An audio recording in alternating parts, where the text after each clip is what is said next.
High friend, তোমরা সবাই কেমন আছো? আশা করি তোমরা সবাই ভালো আছো। আজকে আমি তোমাদের কাছে নিয়ে চলে এসেছি ইলিশ মাছ চাল কুমড়ো দিয়ে রেসিপি। তোমরা সবাই দেখতে থাকো, চলো তবে শুরু করা যাক। তো দেখো, আমি একটা চাল কুমড়ো নিয়ে নিয়েছি আর মাছগুলো পরিষ্কার করে ধুয়ে নিয়েছি। লবণ হলুদ মাখিয়ে নেব।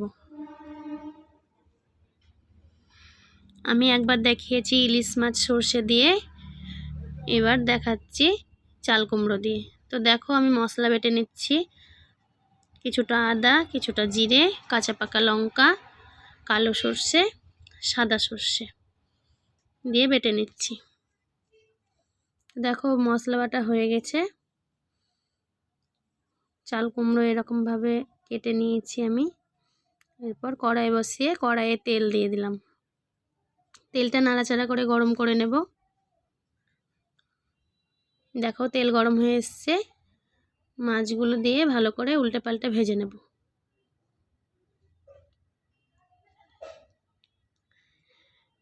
এই ইলিশ মাছের পাতলা ঝোল গরম গরম ভাতের সঙ্গে খুবই ভালো লাগে খেতে। দেখো, ভাজা হয়ে এসছে, তুলে নিচ্ছি। সবগুলো এরকমভাবে ভেজে নিয়েছি।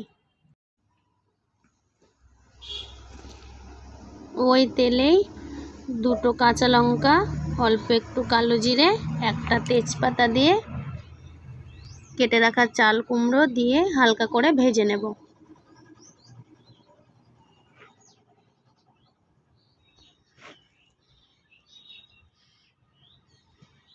দেখো, নাড়াচাড়া করে ভেজে নিচ্ছি।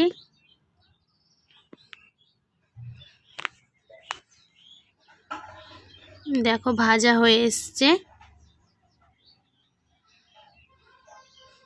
এরপর বেটে রাখা মশলা দিয়ে অল্প একটু মশলার জল দিয়ে ভালো করে কষিয়ে নেব।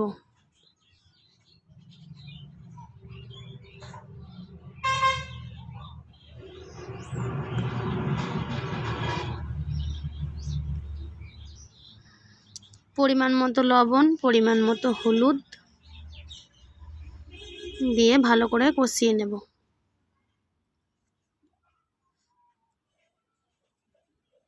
আমরা এরকমভাবেই বাড়িতে তৈরি করে খাই। তোমরা কে কেমনভাবে তৈরি করে খাও আমাকে কমেন্ট করে জানাবে। দেখো, তেল ছেড়ে এসছে, কষানো হয়ে এসছে।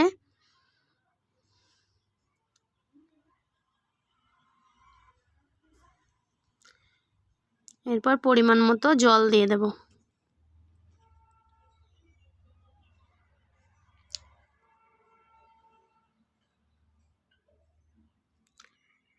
এরপর নাড়াচাড়া করে ভালো করে একটু ফুটিয়ে নেব। চাল কুমড়োটা সেদ্ধ হয়ে যাবে। অনেকেই চাল কুমড়ো বলে, সাদা কুমড়ো বলে। আমরা তো চাল কুমড়ো বলি। তোমরা কি বলো আমাকে কমেন্ট করে জানাবে। দেখো, ফুটে এসছে, সেদ্ধ হয়ে গেছে প্রায়। এরপর ভেজে রাখা মাছগুলো দিয়ে আরও কিছুক্ষণ ফুটিয়ে নেব।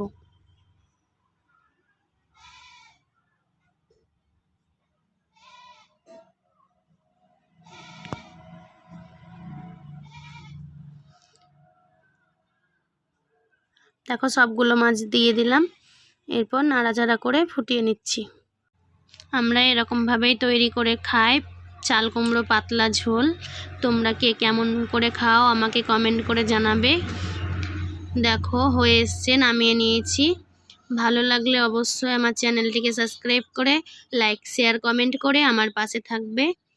তোমরা সবাই ভালো থেকো, সুস্থ থেকো। আমি আবার চলে আসব পরের ভিডিও নিয়ে।